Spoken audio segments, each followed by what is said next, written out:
이어서 진주에서 전해드립니다. 임진왜란 3대 대첩인 진주대첩을 기리는 진주성 앞 광장 공사 현장에서 후삼국 시대인 것으로 추정되는 사람의 뼈, 인골이 다량 발견됐습니다.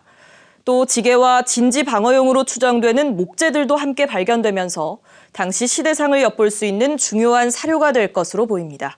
박기원 기자입니다. 진주대첩 광장터 북쪽 배관공사 현장입니다. 문화재 발굴조사연구원이 기다란 물체를 감싸고 있는 흙을 조심스레 긁어냅니다. 서서히 모습을 드러낸 건 사람의 뼈, 인골입니다.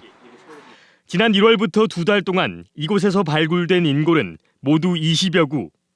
전문가들은 928년 백제 견훤이 진주를 침략했다는 기록과 출토된 유물 등을 토대로 10세기 초 후삼국 시대 것으로 보고 있습니다.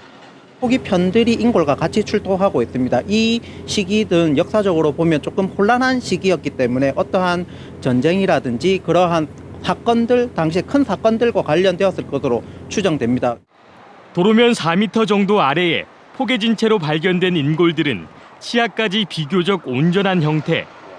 발굴팀은 골반과 갈비뼈 크기 등으로 미뤄 남성과 여성, 아이의 인골이 뒤섞여 있는 것으로 추정했습니다.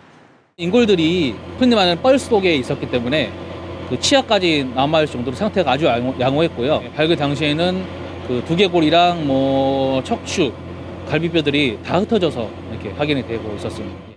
특히 국내에서 후삼국 시대로 추정되는 인골이 다량 출토된 사례가 드물어 당시 시대상을 유추할 수 있는 중요한 사료가 될 것으로 보입니다. 발굴 현장에서는 50cm 정도 간격의 나무 기둥들도 여러 개가 발견됐습니다. 당시 방어진지를 구축하는 데 쓰였을 것으로 추정되고 있습니다. 진주시와 발굴팀은 진주대첩 광장 북측 인도 구간을 추가 발굴하지 않고 현지 보존하기로 협의한 상황. 이번에 발굴된 인골과 유물들은 국립문화재연구소로 보내져 정확한 연대 분석과 사망 원인 조사가 이뤄질 예정입니다. KBS 뉴스 박기훈입니다.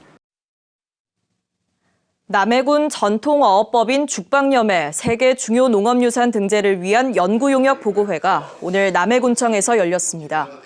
보고회에서는 죽방염의 세계유산 등재를 위해 주변 바다 모니터링을 강화하고 어업 기반 계승을 위해 후계 어업인 양성 등 방안이 제시됐습니다.